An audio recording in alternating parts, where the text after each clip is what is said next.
The whole camera stand is crooked. Hang on, kid. Oh, that's a little better. Sure. We take it. Do we take it? Still seems kind of crooked. Hello and welcome to The Knitted Bean. My name is Echo and I will be your host today. I'm coming to you from Montana, where I live with my husband and my Boston Terrier Lugnut, also affectionately known as Lugs. She used to be a bit of a Karen, but she's mellowing out. How are you all today? The Knitted Bean is a nitty, nerdy, sometimes sweary, crafty podcast with a side order of fandom, media, books, shows, whatever I want at the end, because it's my podcast and I can do what I want. Lugs, lugs, lugs, lugs. Hey, I don't want a wet willy. Thank you.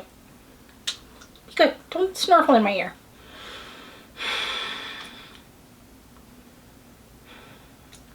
Oh. Hi, I love you too. You're on camera, booger. Look at the camera. Say hello. Can I put you down? You're kind of heavy, to be honest. She's very small, but she's very chonk. Let me put her down. Maybe we can bring her bed over. Can I set you down? She's like, no, Mom, no! Don't set me down! I love being on camera. Ah, good. We seem to have settled into a state of calmness. Perhaps we can carry on then. That's not the notes that I wanted. Brain. I have hair in my face. This is why I don't put my hair down. We're gonna try a new camera focus today, simply because I bumped the focus settings and now I'm curious if I will like this one better. I changed it back and then I went back to this one because I thought maybe I will like it better. So we'll see. How are you all today? It has only been maybe 2 weeks. I don't know. I wasn't really paying attention, but it has not been as long as it has been recently. I am drinking some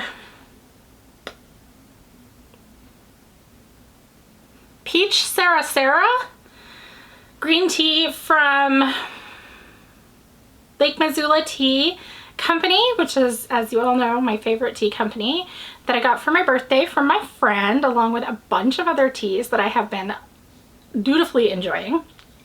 And I'm drinking it out of my Crafty Cat mug, which I adore. Okay. The new focus thing might take me a hot second to get used to. And it's perfect. I love it. It's a little bit summery. I think it would be really good iced, but I haven't had it iced yet. I've only had it hot. Today is Thursday, September 29th. This is not even my regular podcast recording day. I don't know. I may have kind of given up on recording on Fridays and posting on Tuesdays, or I may still post this on Tuesday. You'll see when it goes up. I am still not going to record and post on the same day because that just does not work for me. I don't have that many spoons.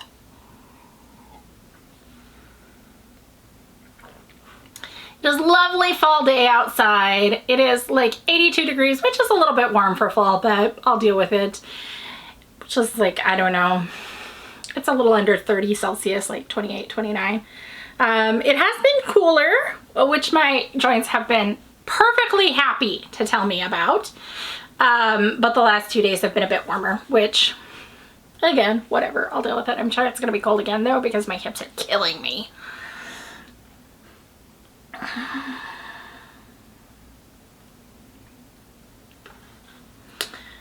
So what have I got today? I have 2 sweaters to show you, a sock that I'm going to cast on, and maybe I'll show you like a half-started sewing project. And we'll go from there. I do want to talk a little bit about things that I'm looking forward to making, a change that I'm going to make to my Make 9, and kind of just like my general overall like driving force behind how I choose the things that I make, because there's some trends that I've noticed and I want to talk about trends. So that said, let's get the party started, because Leg Mat has officially laid down in the bed at my feet, and that is a good sign.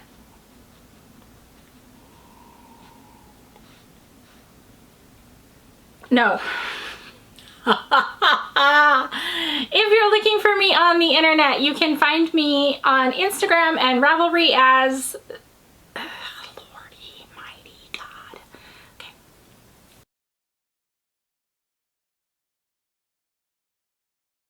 You can find me on Instagram, Ravelry, and Ko-Fi as The Knitted Bean. You can email me at knittedbean@gmail.com, or if you see me on Discord or want to send me a message on Discord, you can find me as bbean #0199. I'm generally around and available, although I admit my social battery has been pretty low lately. We do have a discount code for the podcast with Naughty Knitting Sacks. Katie over at Naughty Knitting Sacks. Bean15, that will get you 15% off your order over at Katie's shop on Etsy. I highly recommend checking her out. She makes some great quality bags, of which I'm staring at one, which I just supremely adore. So go give her some of your business. Man, my speech is not the best today. Okay, let's try this again. I also wanted to draw and notify a winner for last week's giveaway of the copy of the pattern for the Payu pullover by Anina Yuri, and we're gonna do that right now.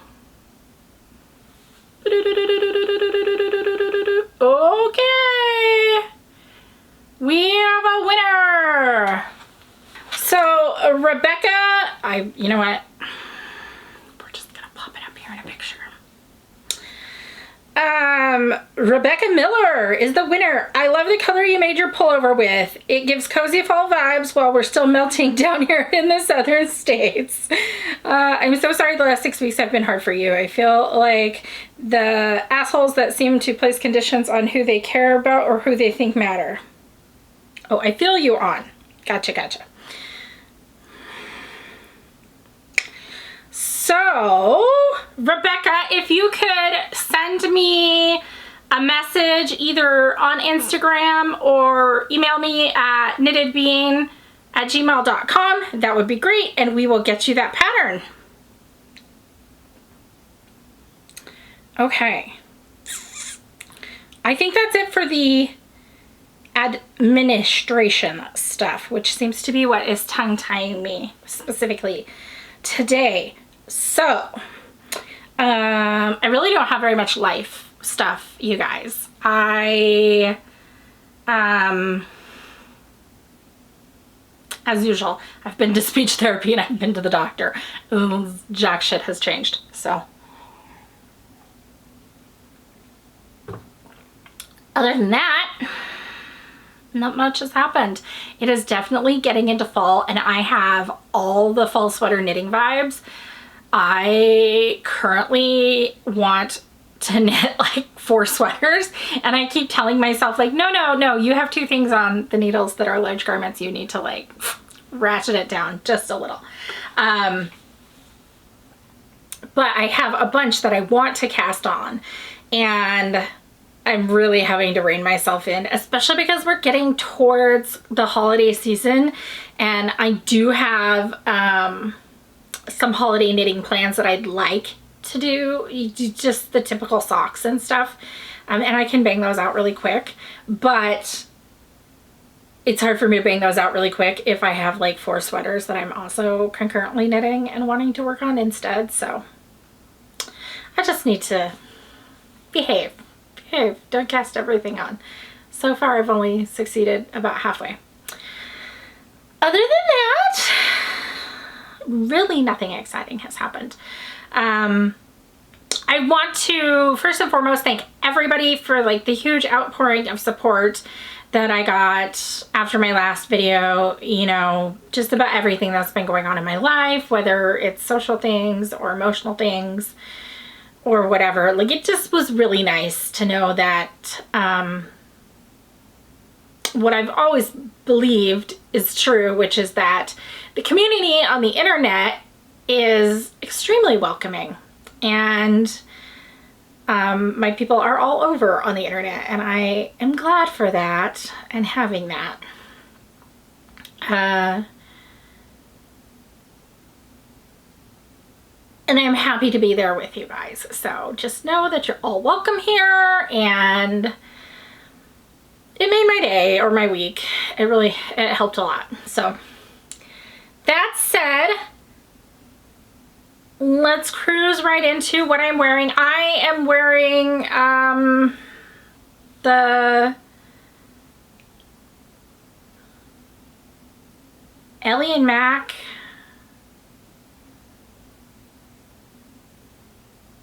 classic cami and dress, only I have it made into a cami.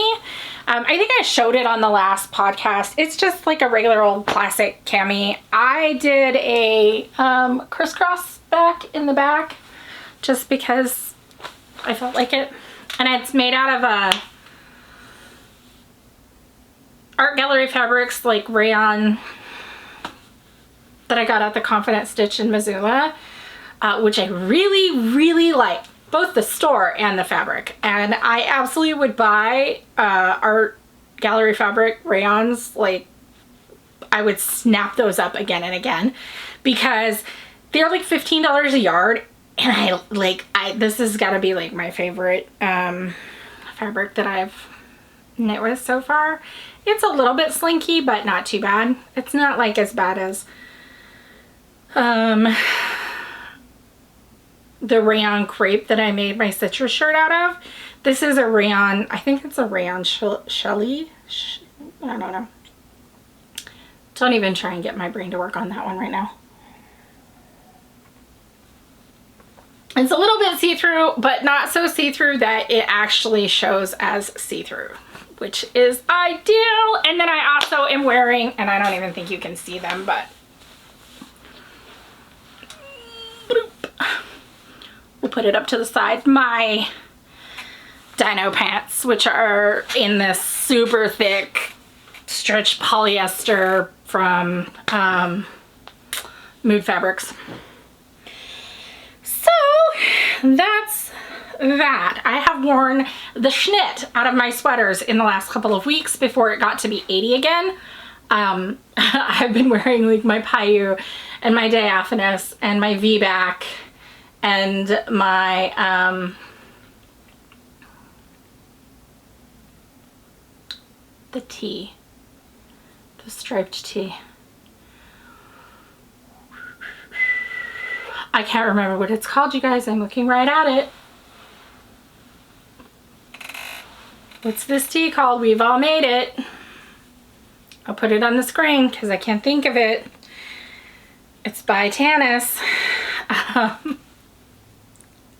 I really can't think of it. Aphasia is a wonderful thing.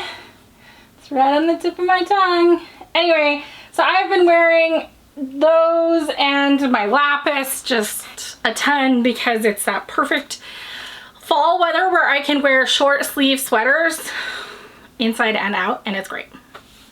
So I've been enjoying the heck out of that.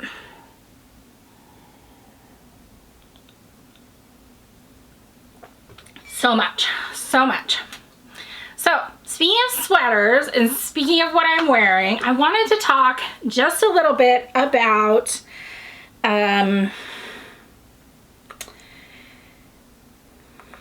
knitting trends and the fast fashion vibe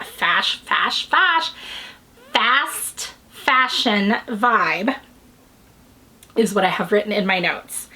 And like how I feel about my own knitting. So something that I've had people say to me fairly consistently is, I love that you choose patterns that are not necessarily recently published. Like sometimes I do, for sure.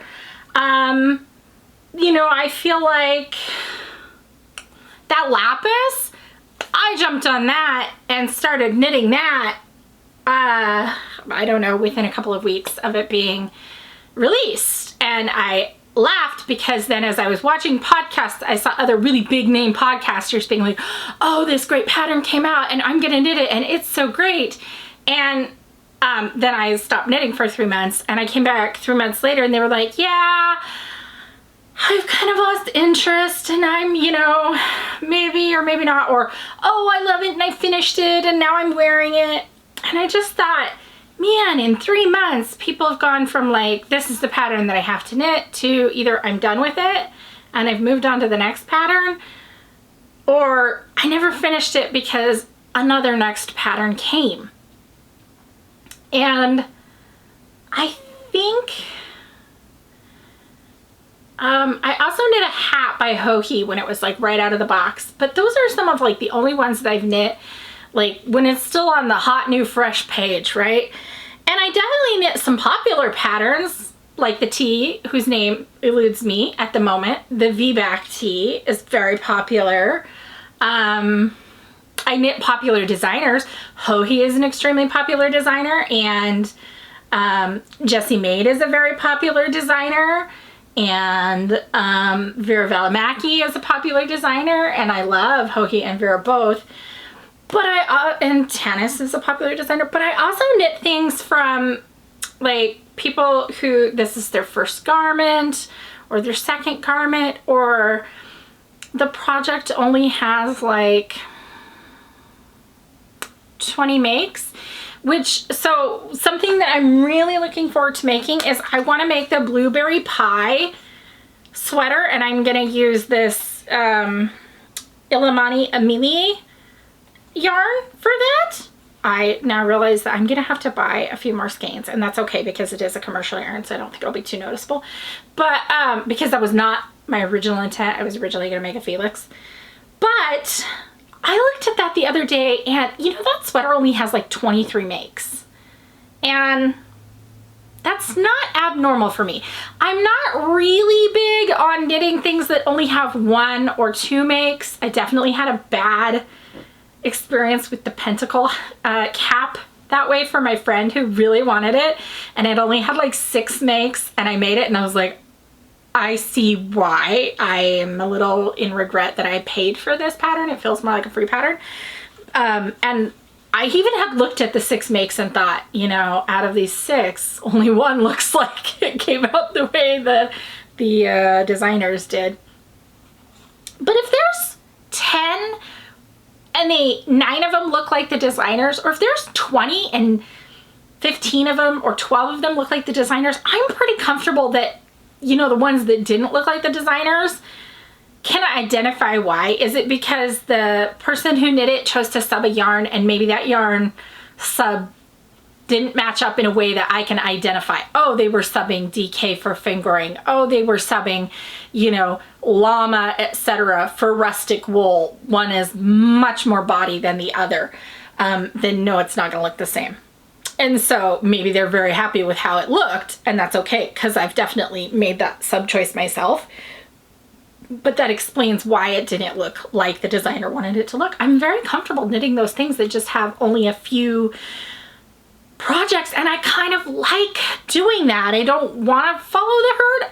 Not that like I won't follow the herd if I like what the herd has found. I'm not going to turn my nose up at a good watering hole if just because it's busy. But on the other hand, like, I do kind of enjoy finding a sweet truffle in the ground where nobody's looking. So yeah, I'm gonna knit this blueberry pie sweater, and it only has 23 makes, and I am excited to be the 24th.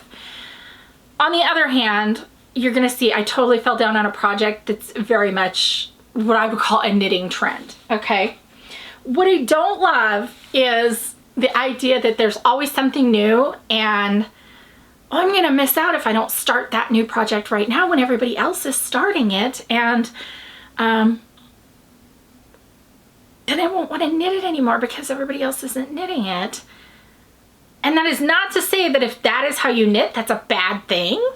That is to say it would be a bad thing for me, right? Like some people, the knitting, it's an experience. They're a process knitter. They don't care so much about the product. If they don't finish it, or if they frog it and reknit that yarn on the next big thing, that's wonderful for them because they're getting all this joy and this piece out of participating in the group effort of knitting the project right as it comes out. I do get that. No, actually I don't get that. I am also a process knitter in that I enjoy the process of knitting and I find it very relaxing, but as a solo effort, so I don't really care when I knit it. And I'm a product knitter. I knit so that I have clothes that fit me well in a way that commercial fashion doesn't allow. I also knit and sew now so that I have clothes that reflect me as an individual, because especially living in a low population state like I do, even though we are the 3rd largest state in the US, fat people clothes here, not common, guys. I was just talking to a friend from the West Coast, which is where I'm originally from. If I haven't mentioned that, or if I haven't mentioned that since like a year and a half ago, I was born in Oregon and I lived in Seattle for like 7 years. I am very much a West Coaster at heart. I'm totally a transplant out here, and in a lot of ways it shows. Out there you have access to your Lane Bryant, you have access to the Avenue and Nordstrom's and Macy's and like a lot of different shops that also carry plus size stuff, or specifically carry plus size stuff. And here we don't have that. When I first moved out here, you could get plus size clothes at JCPenney, Herberger's, Dillard's, and Catherine's. And Catherine's is like effectively the female version of Big and Tall, okay? If you don't know what a Catherine's is. And since then we got more. We got like a Lane Bryant, we got a Torrid, and Marisa started carrying plus size clothes, Vanity started carrying plus size clothes. But just to find any kind of clothing that goes above, say, a US size 16 really is not easy. And then the great slump of 2018, 2019, 2020, 2021 hit for businesses, and I would say 50% of the places where I could purchase clothes went out of business.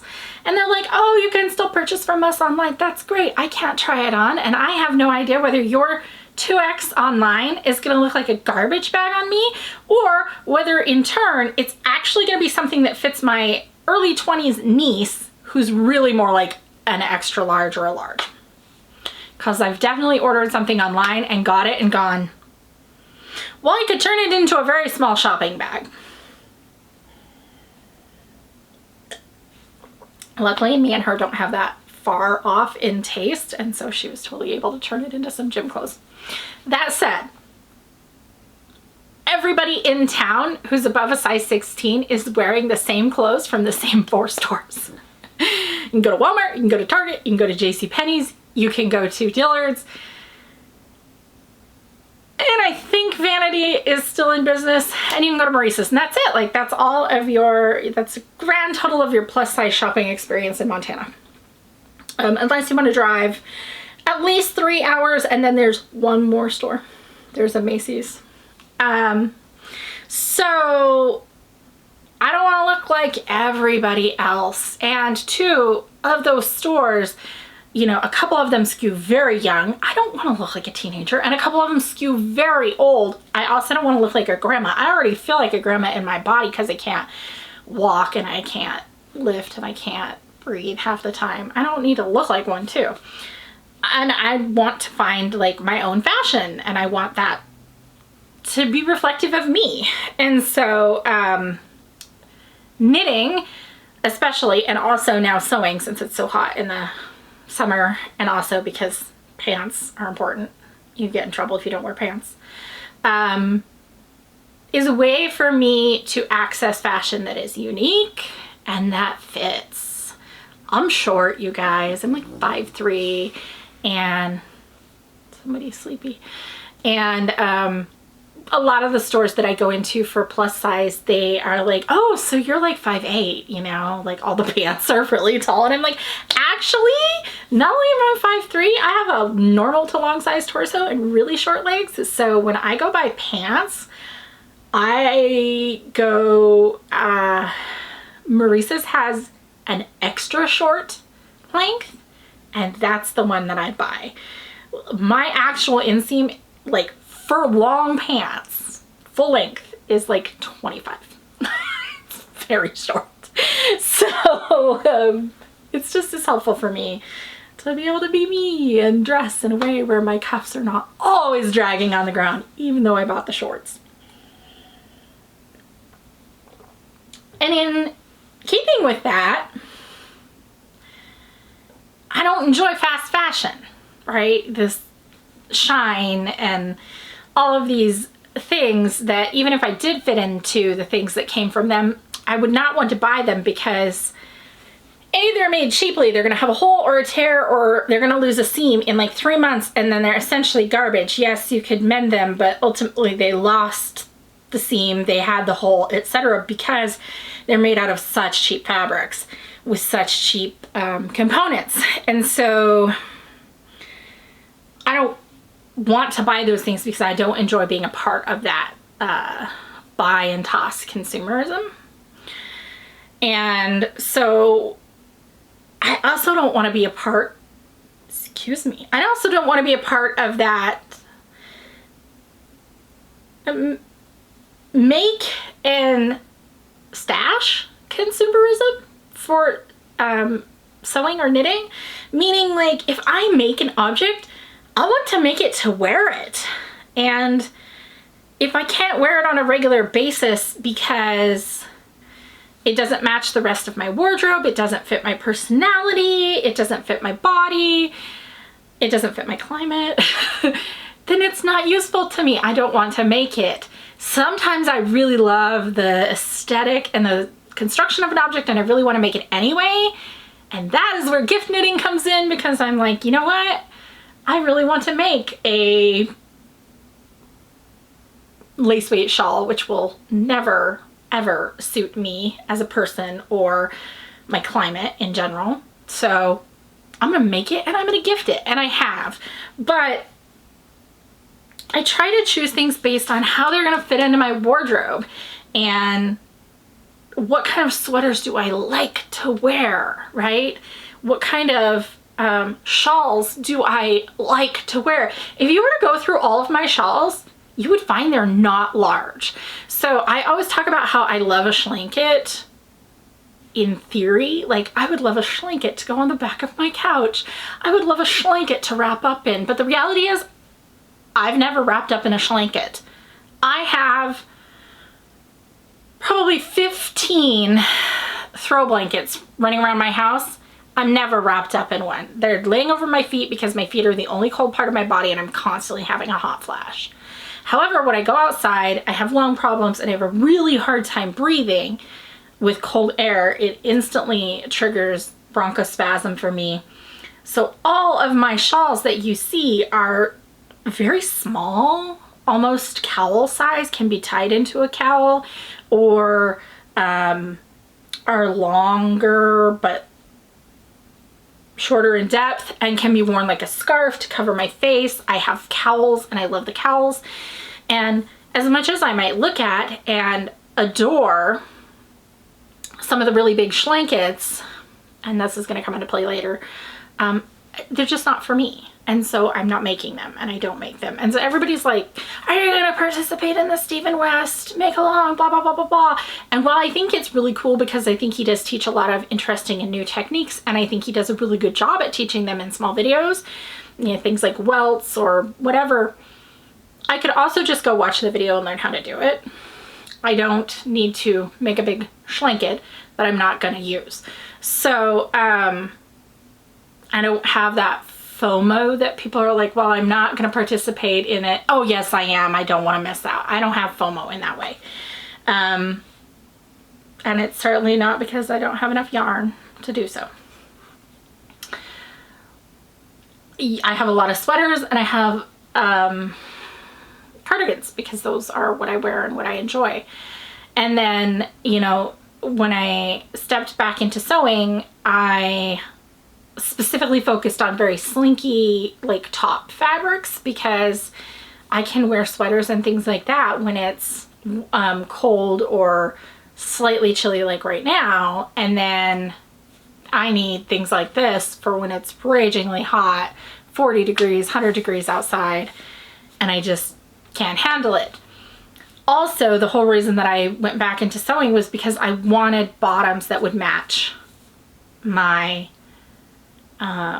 tops that I was knitting. I wanted things that complemented each other, and so I would see a lot of knitting tops like my lapis that I really like, and it's cropped and it's worn with a dress or a skirt that's really high-waisted, and I don't wear dresses and I don't wear skirts, and I'm not going to. I never have since I was 5 years old. I loved them when I was 5, and since then I've not loved them. I mean, maybe once every 5 years I'll get a hair up my ass and I'll be like, I should wear a dress, we should go out to an anniversary dinner, I should do da-da-da-da-da, and that's it. And then I'm done. I'm good for another 5 years. I don't need to put another skirt on for 5 years. Before I had a problem falling, I loved heels, and I loved heels with jeans and, you know, longer pants or whatever. Boots, fine. It's not that I don't like anything feminine, skirts are not for me. But what could work with that same style is overalls or jumpsuits or rompers. And so I really wanted to make a pair of overalls, I really wanted to make a jumpsuit, and I really wanted to make a pair of high-waisted pants. So now I've made 2 pairs of high-waisted pants, and I'm currently working on a romper right now.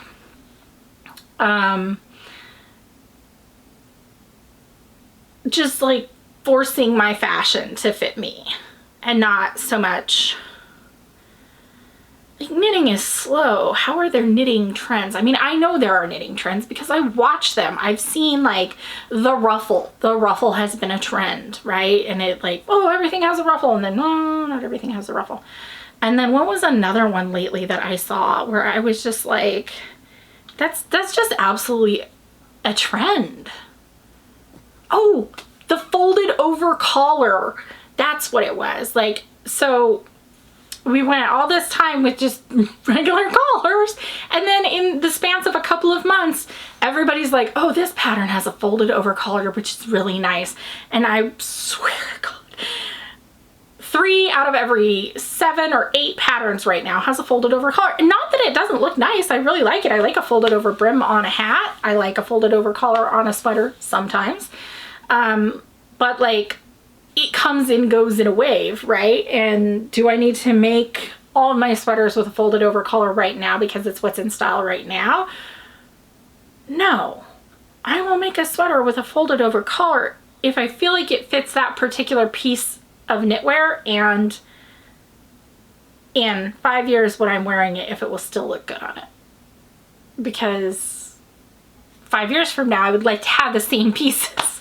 So it's just about like slowing it down and breaking it down, and like, how does your wardrobe work together? And that even goes with colors. If you look at my knits and then you look at my sews, you see a lot of the same colors showing up over and over and over again. You see these greens, these olive greens, these bright greens.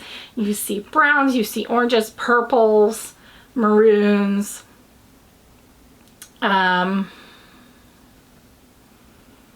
gray, like a silver gray to blue, like a blue gray, and that's about it. I don't look up and I don't see red. I do not own a single red knitted item, right? I don't own a single red sewn item. So when I go to the store to buy fabric for pants, I know I should be looking for like browns, olives, tans, muted neutrals, or things that are going to match everything, like blacks and beiges, prints that are blacks and beiges, things like that. Something like a purple pinstripe is going to match a large part of my wardrobe because I have a lot of purple or gray or green tops which are going to complement and or match it. And so sticking with that. don't know. Do you guys like put that much thought into the colors that you choose for your knitting, or do you just like, ooh, this is pretty and that's what I'm going with? Or do you do it accidentally, like Kristen and Maddie, who are like, ooh, this is pretty, this is what I'm going with, and then they have all blue and all pink and purple? Because to a degree, when I'm buying yarn, that's what I do. I have used a lot of my yarn because I'm knitting almost entirely from stash right now, since way earlier this year, just for financial reasons. And I look at it and I'm like, okay, this is all green. This is all purple.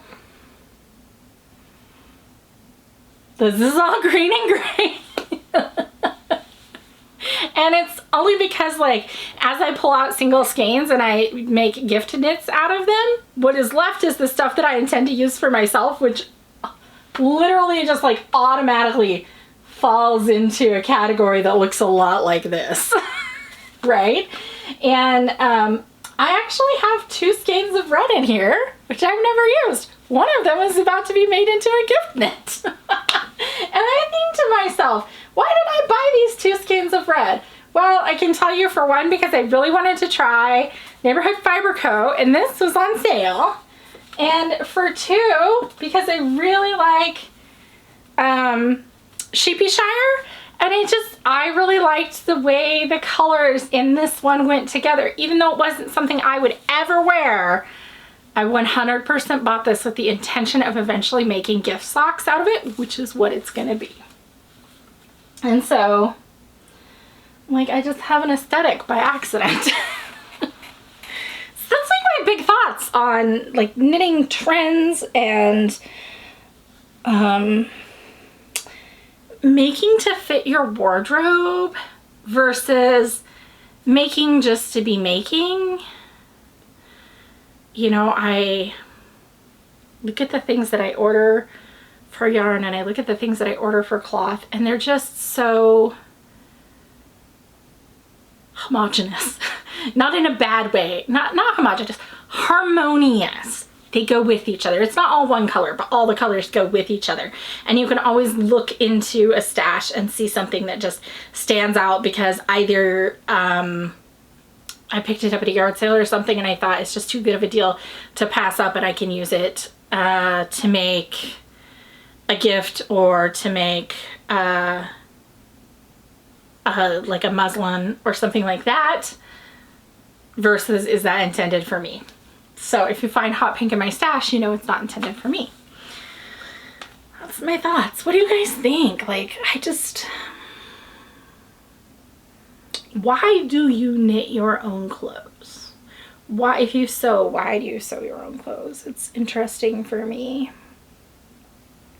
I just try and pick styles that I think will still be stylish in 5 years. The other thing is, I was talking to somebody about fast fashion and Shine and all of these super quick internet fashions places, that how the younger kids, I feel awkward saying that, but how younger folks, what is in style right now will be out of style in like 2 months. So when we were younger, what was in style in 1996 was not in style in 1997, right? It took like a whole year, but then it went out of style. And now it takes like 2 months for it to go out of style, because that's how long those clothes last before they're then garbage and full of holes and ready to be thrown away, and you've bought new ones. So like the 90s come back. Okay, well the 90s are only here for 2 months and then they're gone. And now the 80s have come back, and the 80s are only here for 2 months and have gone. And I think that because the fashion cycles so quickly now, it makes it really accessible for people to kind of wear whatever you want, and it can still be in style as long as you are wearing it stylishly, right? Like, it's really hard to look at somebody and what they're wearing and go, wow, that is so 1997. Because honestly, 1997 might have been in style last month, and maybe it'll be in style in 6 months again. And so, you know, you could be fine. the other thing with that is I don't want to look like a teenager and I don't want to look like an old lady. And so finding that style for myself that like fits me at my pushing 40s. I don't care what the teenagers think I look like. I don't care what the old ladies think I look like, as long as I'm comfortable.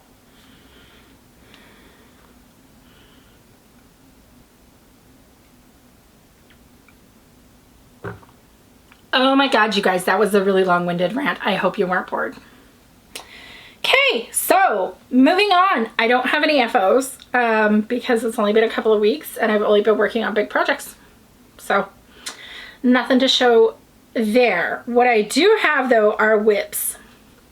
So I was working on my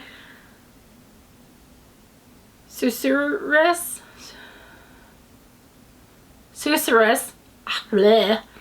Last time I talked to you guys, and I still am, it's still in my favorite sweater bag of all time.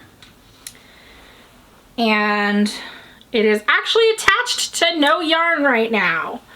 This is being made in Odang in Legends of the Little People. Horsebelly, which is the basis Sukapi, and Kinnikinnick, and which the base is Foxy Lady. These are all Farmer's Daughters yarns that I hoarded for like 1.5 years, bits by bits, until I had enough to make this glorious thing, you guys. I am in love with this. Okay, so I split for the sleeves and I did a sleeve. I always do, well, 99% of the times I do my sleeves before I do my body.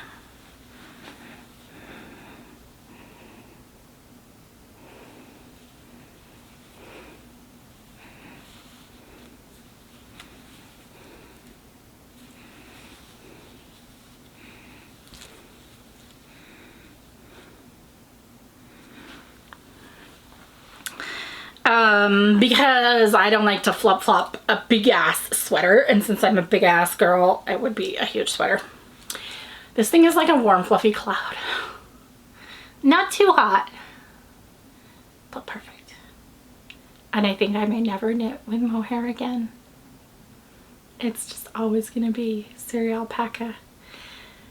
And honestly, I have no regrets about that. So this has alternating bands of lace and then solid, should be mohair. I'm using cereal alpaca. The lace, I won't lie, it's a little tedious, but that's just because I'm not really a big lace knitter. It's not hard to memorize, even with like my brain problems.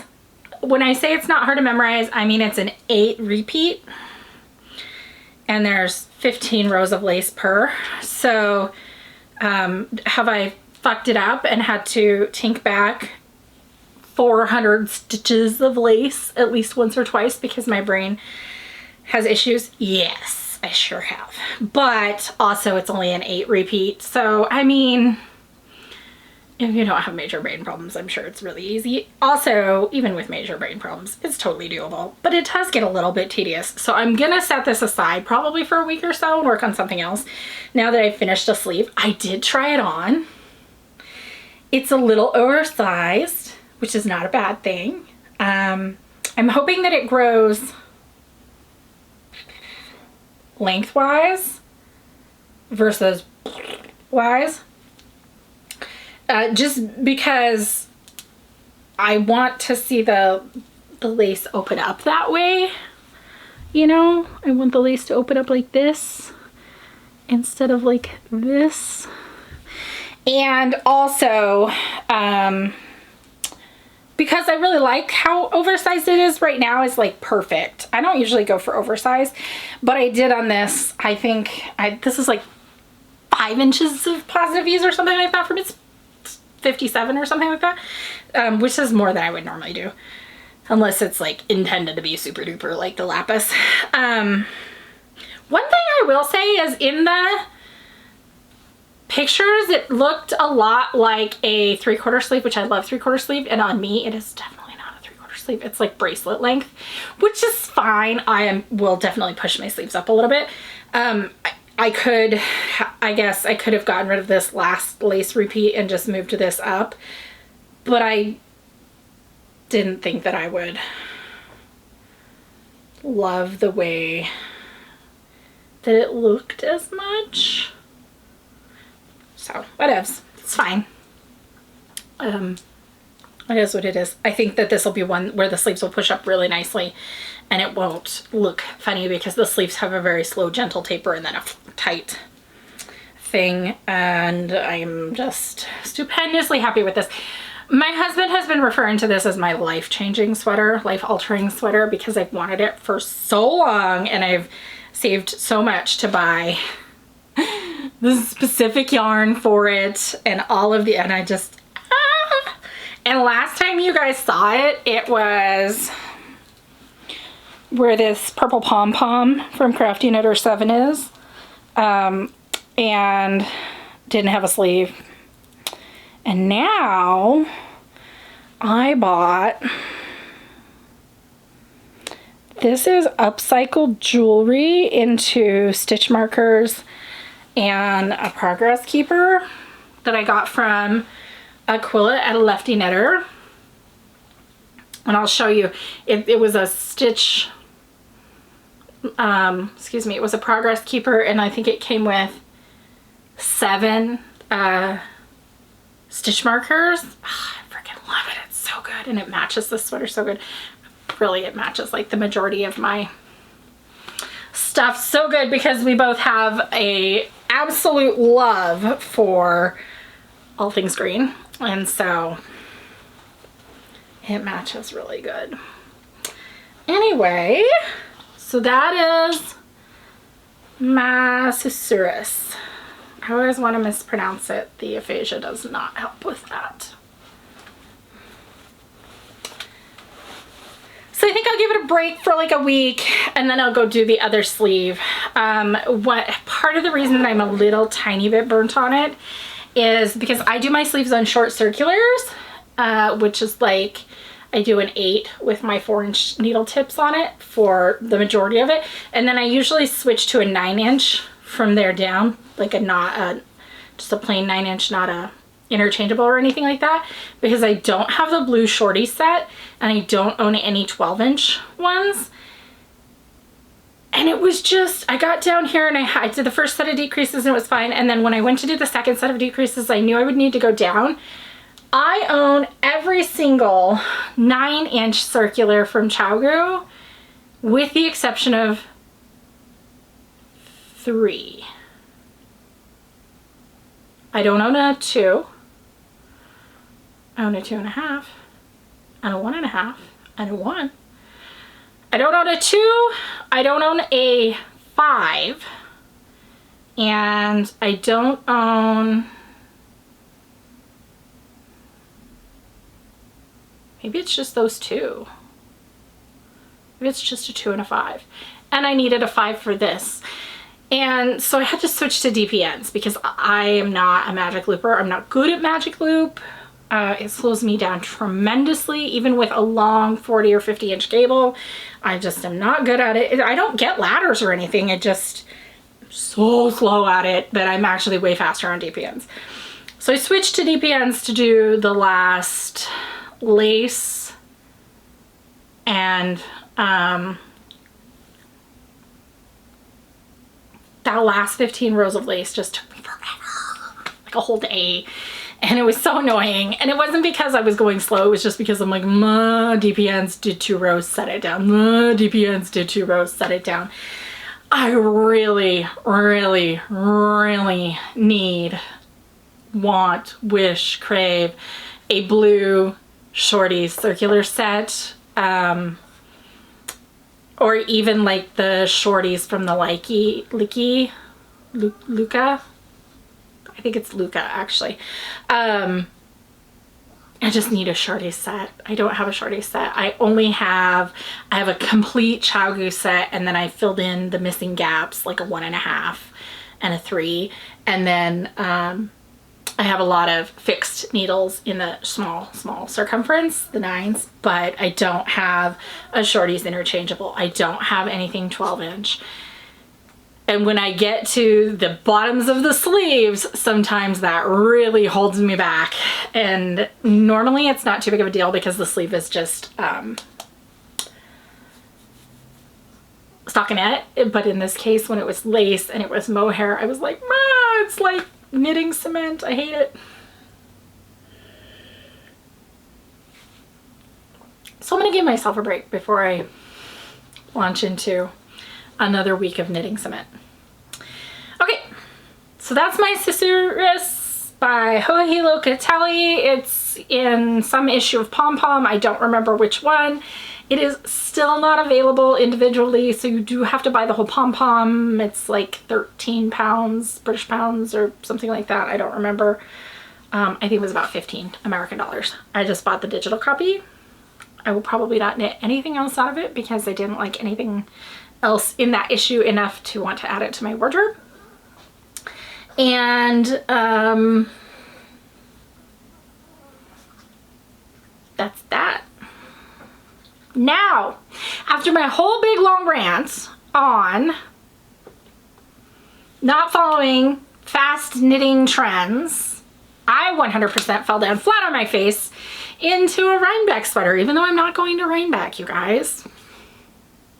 But I saw it and I kind of liked it, and then I was like, I really like sport weight, you know, and I have sport weight in my stash that I've dyed myself. And then I got to thinking about it and looking at it, and I was like, oh my god, I have literally everything to knit this sweater in my stash.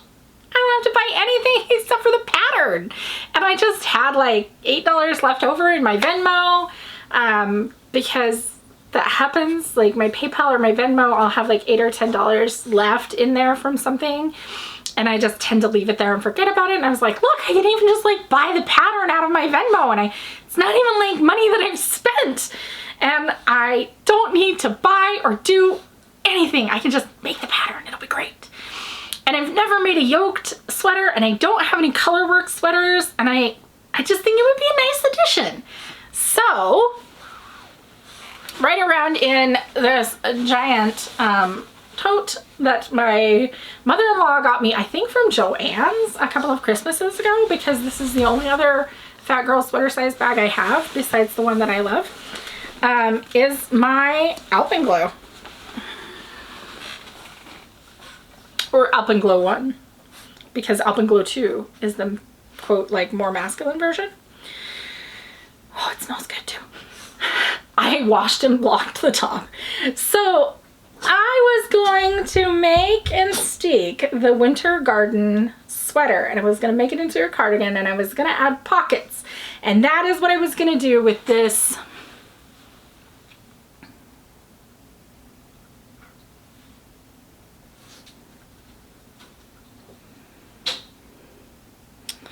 come on, camera. You can do it. With this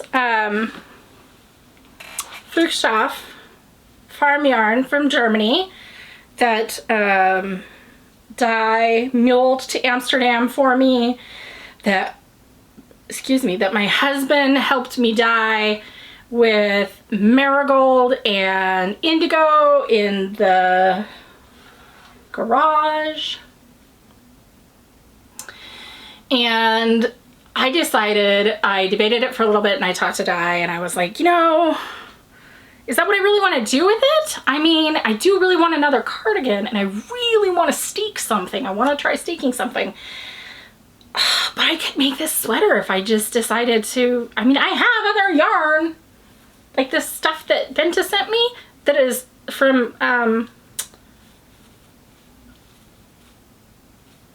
Rauma. It's Rauma Phenol Garn. This is totally steekable. I could steek something else, right? So So it's not like this is the only steeking yarn that I have. And it's not like you can't steek superwash, don't get me wrong. You totally could. And I have a sewing machine and I could reinforce it that way, but I want to steek like something rustic. And so,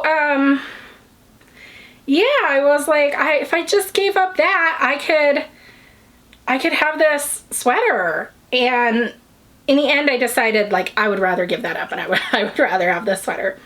So I'm going to show you the back because the front's a little wrinkled up. I did an alpenglow, you guys. This is the yoke for it.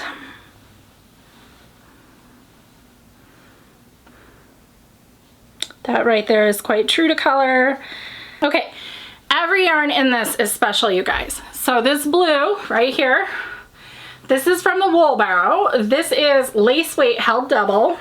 It's a thicker lace weight held double to give me a sport that came from the Wool Barrow in Ireland. It is a Donegal tweed, and it is specifically a Galanta tweed, which is like merino silk and cashmere, but rustic and amazing.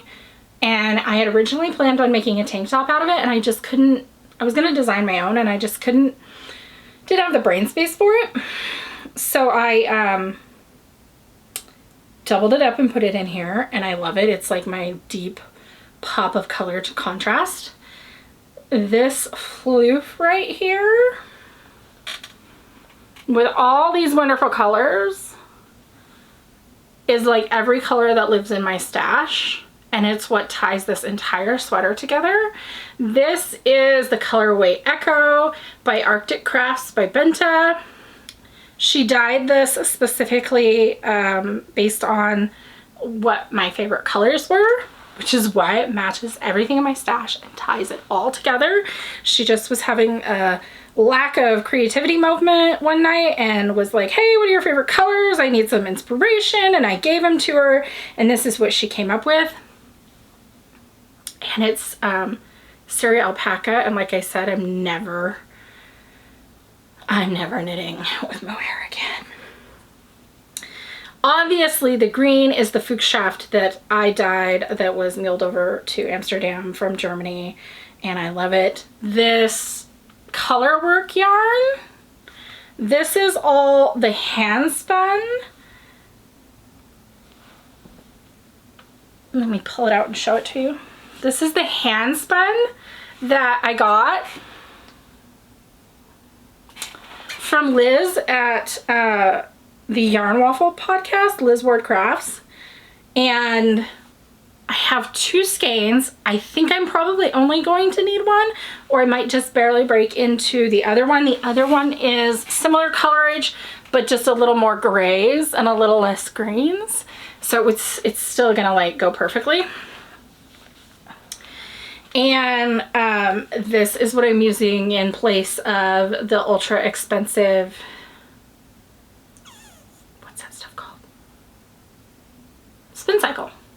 The ultra expensive spin cycle that is meant to mimic hand spun. Why buy the expensive stuff when you have the real deal sitting right there? And I wanted to put this stuff into a sweater yoke specifically because hand spun is so precious to me since I don't spin, that I really wanted it to go in a yoke, and so this was perfect. So I just fell down on it, and I was like, you know what, I have everything that I need to make this. It's gonna be great. I held the Siri double, I held the lace weight Galanta tweed double, and then everything else is single. And I love it, you guys. It's very rustic. So this specifically is super rustic, and when I dyed it, I washed it a whole bunch with whatever the industrial detergent is. I can't think of the name. It used to start with an S, and I don't think it does anymore. They quit making it. Anyway, so it's a little crunchy. It's a little dry. Like, I admit, like, I overwashed that, and I I know that now, but it was the only and first time that I had dyed yarn, so I didn't really know that I was like overwashing it. And then I needed to just add some more citric acid and make it stay. And then it would stop bleeding. But it's a little crunch. So when I got done with the yoke, I had a little bit of like, you know, puckering in my 1x1 rib, because I go up a needle size for something like 1x1 rib or color work, because I'm a super tight knitter and I color work with all my colors on one hand. I do them on different fingers, and so that tightens it up as well. And I wanted to make sure that I wasn't going to have any puckering before I knit the rest of the damn sweater. And so I decided to put it on some waste yarn and just block it to make sure that it was going to be fine. So I put it on waste yarn, I blocked it. Obviously the puckering came out fine. Then I tried it on, it fits fine. One thing that I will say is I've had a couple people who have knit Andrea Mowry in the past, or have tested for Andrea Mowry in the past, and they've said that she does have a tendency to not have the best placement for arms on the larger sizes, specifically that it's 50% in the front, 50% in the back, X% for the arms, and especially like with the yoke. So I did go online, I did watch some yoked sweater construction videos on how to adjust for like having a bigger bust in the front and less back, because I have a little bit less of that problem because I have like a dowager hump because I have a really poor posture, but I still do have a big chest. And so they were explaining that you essentially, you put the yoke on, right? And then you slide the yoke forward a little, and that gives the boobs more coverage, and then mark where your arms would be and make sure that's an even number of stitches. And that's how you decide where to move your arms so that you have enough coverage in the front for the boobs and you don't end up with that like wavy waffle back where you have too much fabric in the back. So I am gonna do that just to make sure that I don't have that problem. And then other than that, I don't think I'm making any alterations. I don't know for sure if I will do the doubled over collar, but I think that I probably will on this because I think it really suits the style. Also, I stopped in at my LYS because I'm full blown onto sweater projects, and so I needed another 32-inch needle, because usually I will cram it like really small onto like a 22-inch needle because I knit faster that way. But that doesn't work well with color work. Like the idea with color work is don't bunch it up so that you don't have puckering. So I needed a bigger needle, so I went to go get a bigger cable, and they had these super freaking cute, again with the green, super freaking cute pearl stitch markers, and I had to buy myself a green one, and I was like, it's okay, it's only $4, you can do that. So I fell down on an Alpenglow, you guys, and this I think is what I'm going to work on. These are some socks for the next week while I give myself a lace break. The other thing that sold me on this was that Andrea Mowry marketed it as the charcuterie board of knitting, and I was sold. End of story right there. I was sold. I could have read nothing else about the pattern and I probably would have wanted to knit it because she's right. And I really like patterns that give me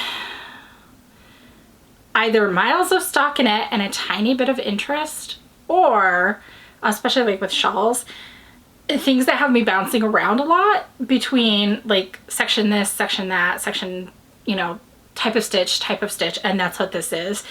You know, for me it was like this kind of yarn, then a fluffy yarn, so different texture, then stranded color work, then mosaic color work, which so the majority of the body is in mosaic, and I love mosaic color work. I would rather knit in mosaic color work than stranded color work any day of the week. I love slip stitches. And so, and corrugated ribbing, and I love corrugated ribbing because again, it utilizes slip stitches. So, it just had a lot of like techniques in it that I really liked, along with some stranded color work, which is not exactly my favorite, but it's still something I would like to wear. And so I was like, you know, I'm going for it. So that's my Alpenglow, you guys. Also, it freaking flies because it's sport weight, and I am used to knitting fingering weight. 95% of my stash is fingering weight, and every single sweater quantity I have except for 2 are fingering weight, and I'm just really used to knitting fingering weight sweaters. Apologies for the lighting change, but it has gotten extremely cloudy outside, so now you get the yellow tint because I can't offset it even with my light apparently. Okay, so Sistress and Alpenglow, and I did start swatching for the yarn that we went and dyed outside of Missoula at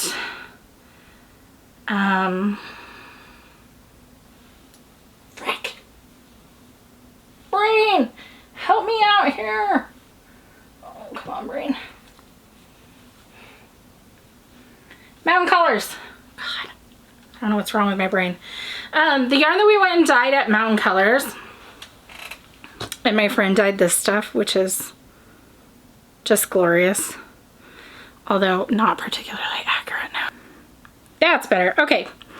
I did start swatching this. This is their Twizzlefoot Tweed, or Twizzle Tweed, or something, fingering tweed.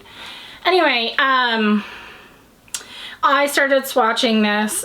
It's gonna be like a baby sweater and a baby dress for a family member of hers. And it's really nice. I really like it. Which has me thinking then, like, what am I gonna make out of mine? I don't know. So that's been really nice. Additionally, I did wind up, cake up. I was talking about socks for Christmas. This bag is from Crafty Knitter 7, which is Tangled Skein CA. And really taps into my personality. I did wind up, although I have not cast on. Ooh, that's very orange. Let's try that again. Or if I get it a little closer to the... I apologize for the light. Oh my god, it went away and now it's bad.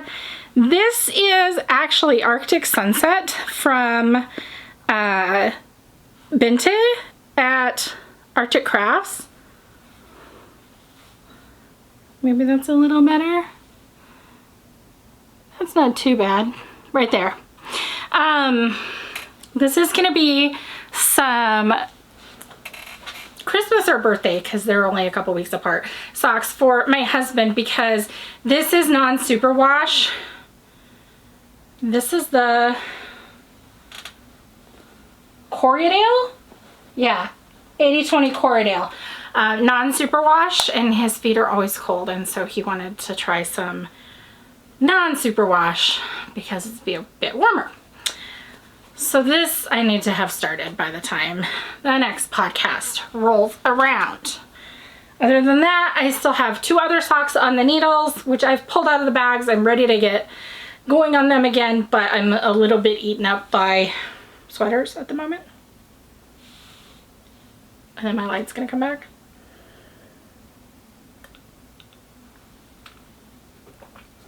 And that's what I've got for like whips, unless you want to count my, so I am making, this is the Olive jumpsuit by Untitled Thoughts. And I just have like, I have the bodice pieces stay stitched and darts and all that jazz in, and the strap's done but not attached yet. I haven't made it that far. So This is the fabric that I'm using. It's like this gridded golden olive gray. And then the lining fabric that I'm using is this block print from Fibers to Fabric on Etsy, which is, it's block prints from India. I also got this one from them.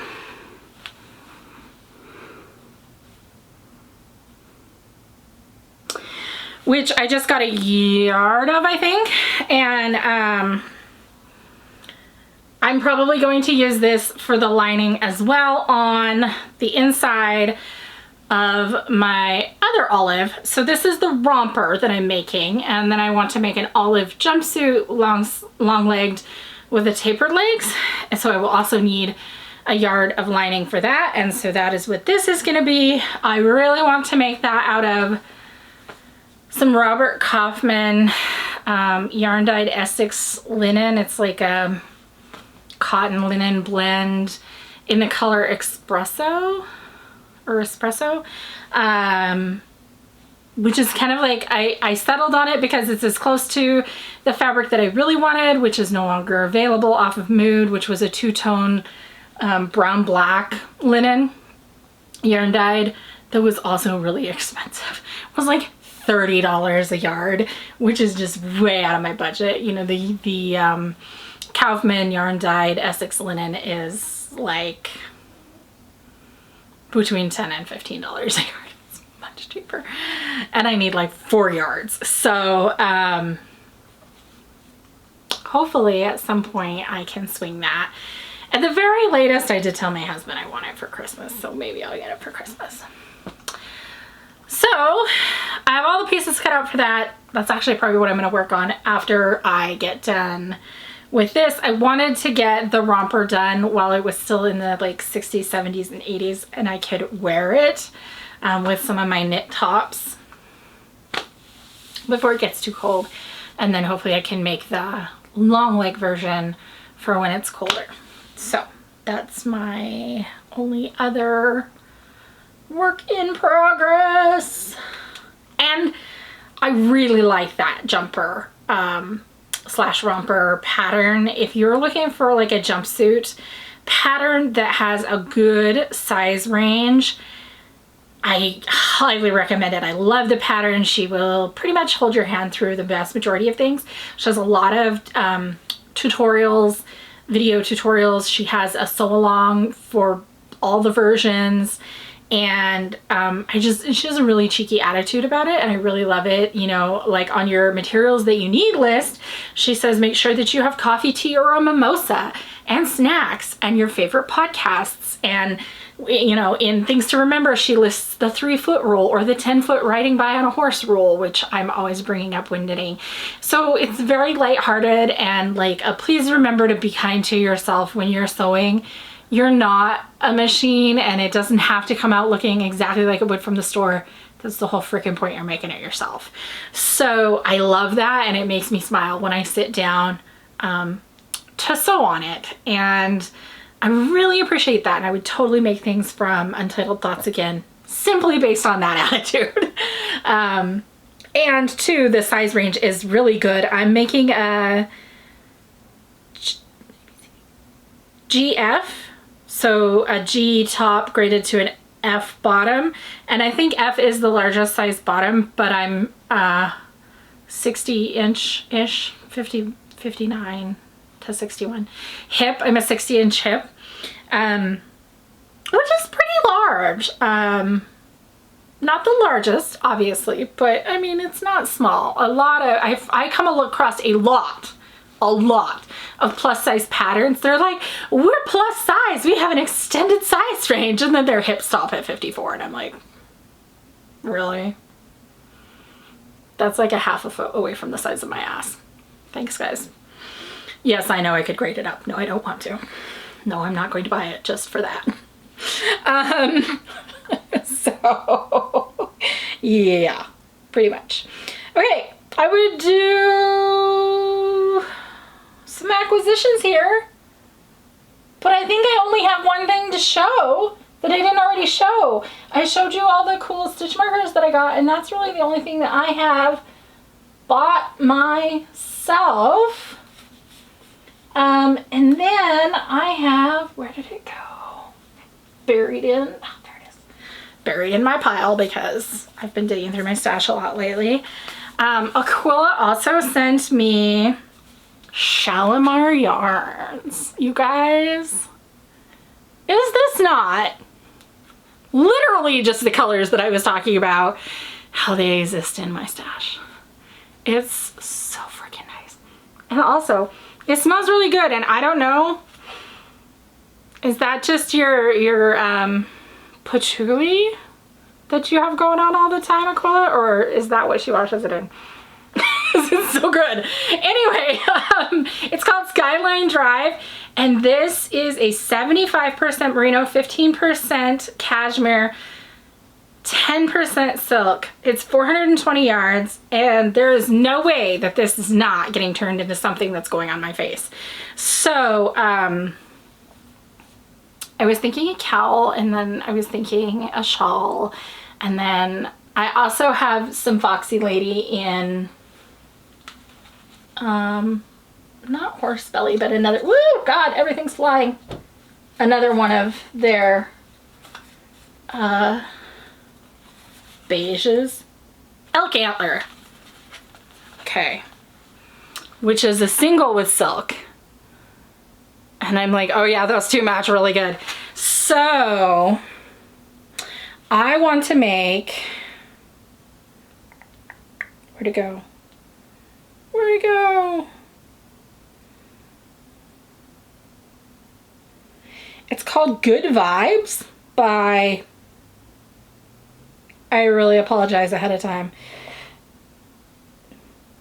Nadia Cretin Blashen.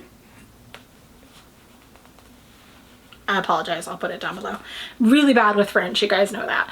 So it is a smaller shawl that is kind of asymmetrical. All the main yarn kind of fills out this side of the pie, and then there's lacy bits that go on this side of the pie.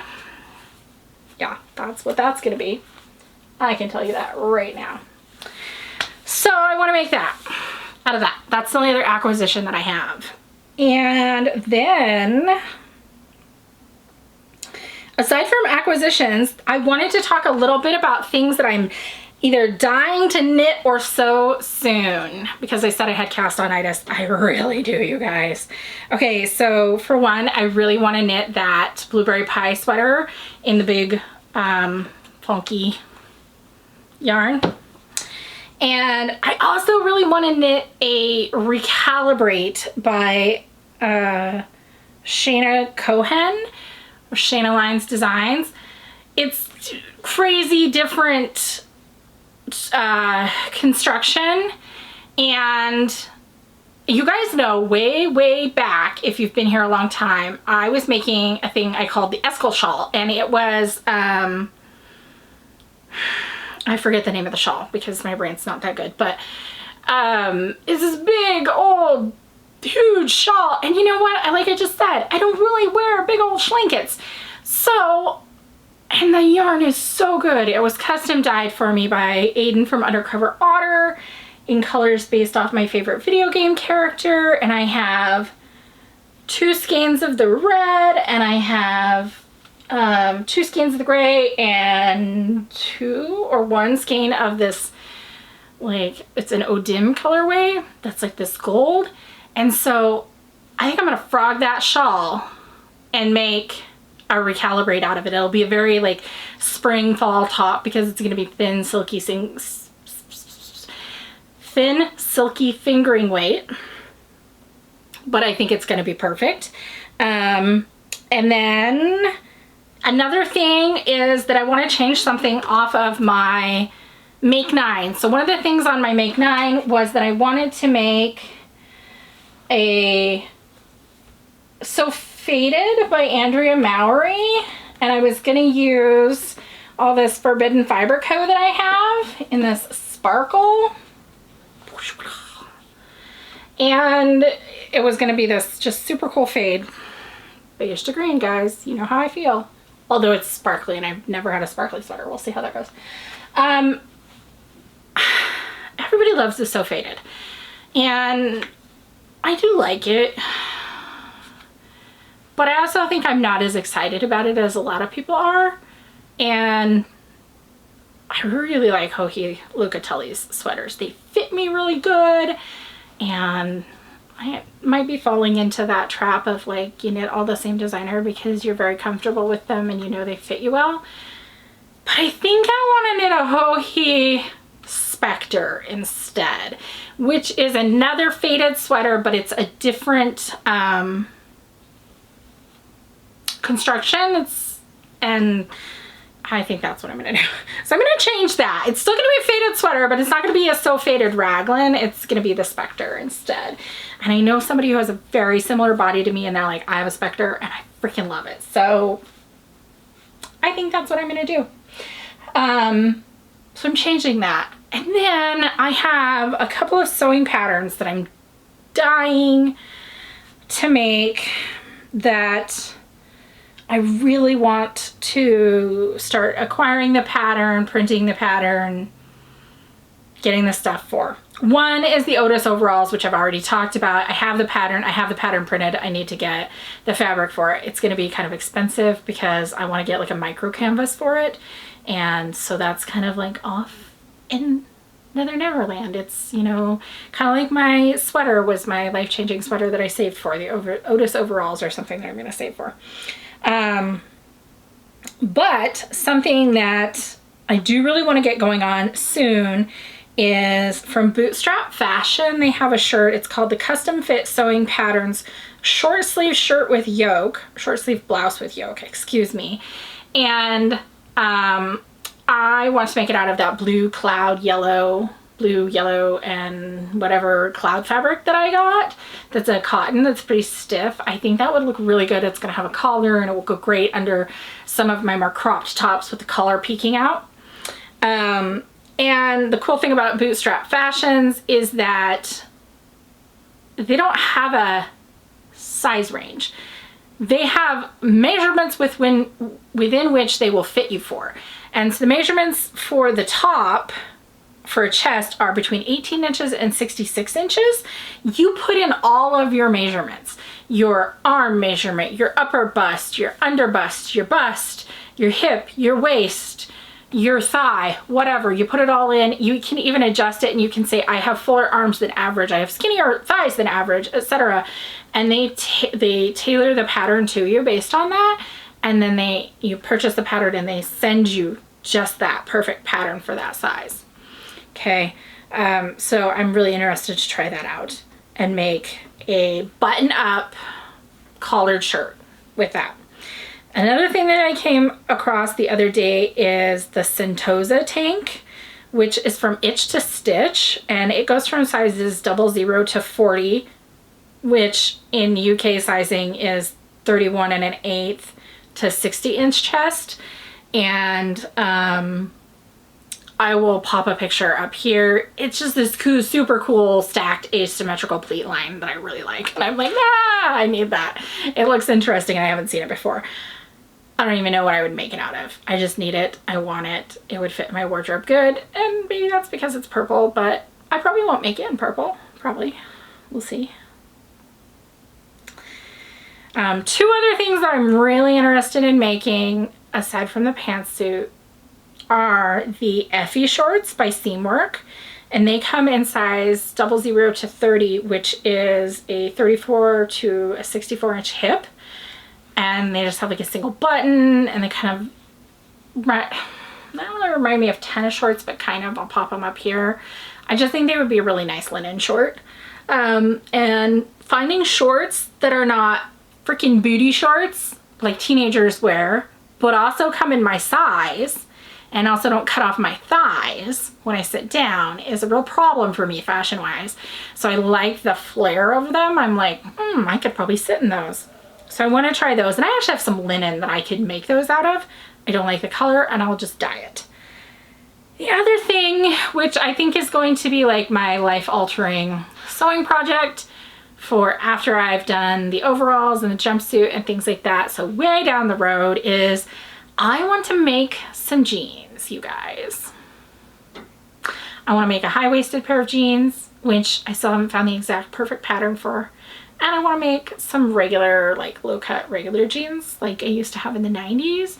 And there is a pattern called the Half Moon 101 jeans by Half Moon Atelier. And these look like the perfect 90s jeans, you guys. They come in a 0 to a 36, which is a 33¼ to a 67-inch hip. You know how hard it is to find jeans in a 67-inch hip? Anyway, they're great. They're just, I'll put pictures up here, but they look like my quintessential 90s jeans. And I think that I could get away with those with pretty much everything that I have that doesn't require a high waist, and probably love it. So those are things that I have on my wish list that, like, someday when I have finances again and, or birthdays or whatever, that I want to make. It's going to be great. That's all I have for those exciting things.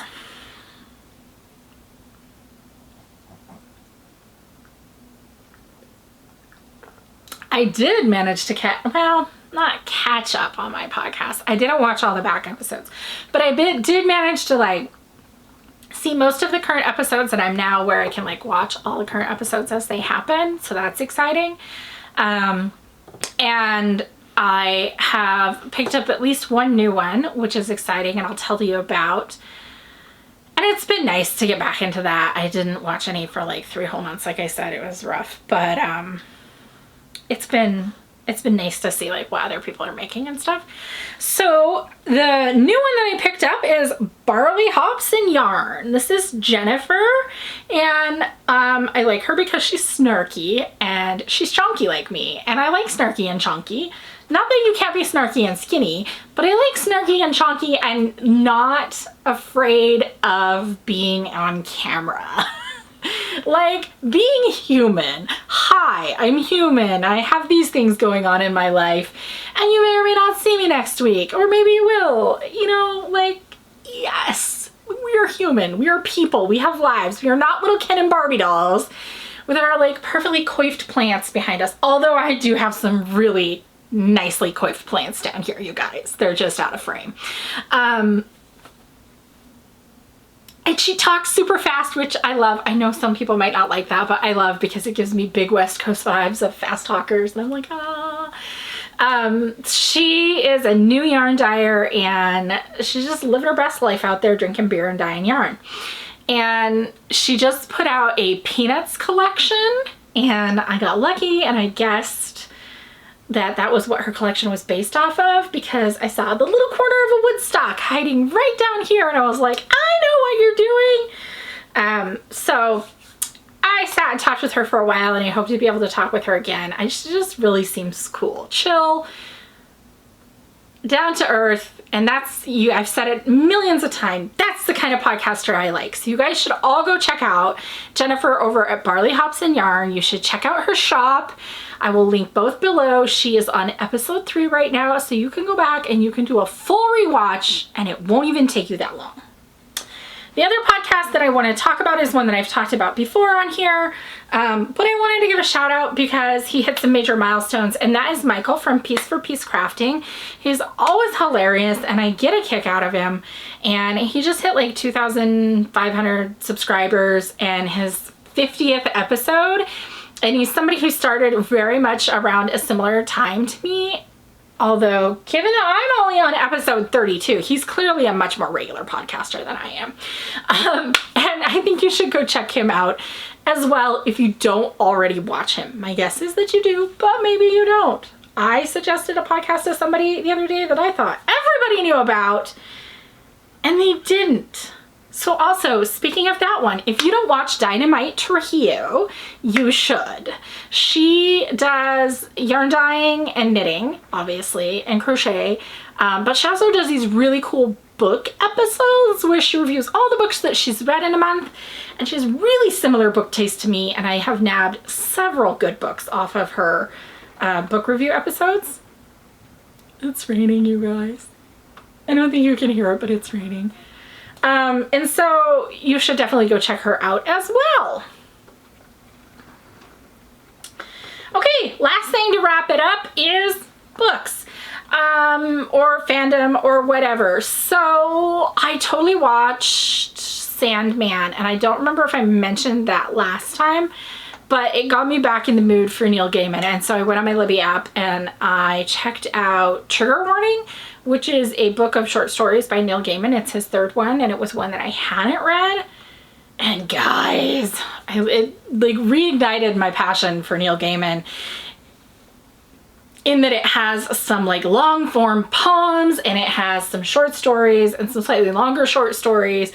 And he even talks about in the beginning, like the death of a short story book is when you have short stories that are not all of the same genre. And he's like, and I'm totally breaking that rule here, so thank you for forgiving me for that. But I freaking loved it. Like, yeah, you got some like kind of like, I don't know, I don't really call them horror or anything like that, but they're like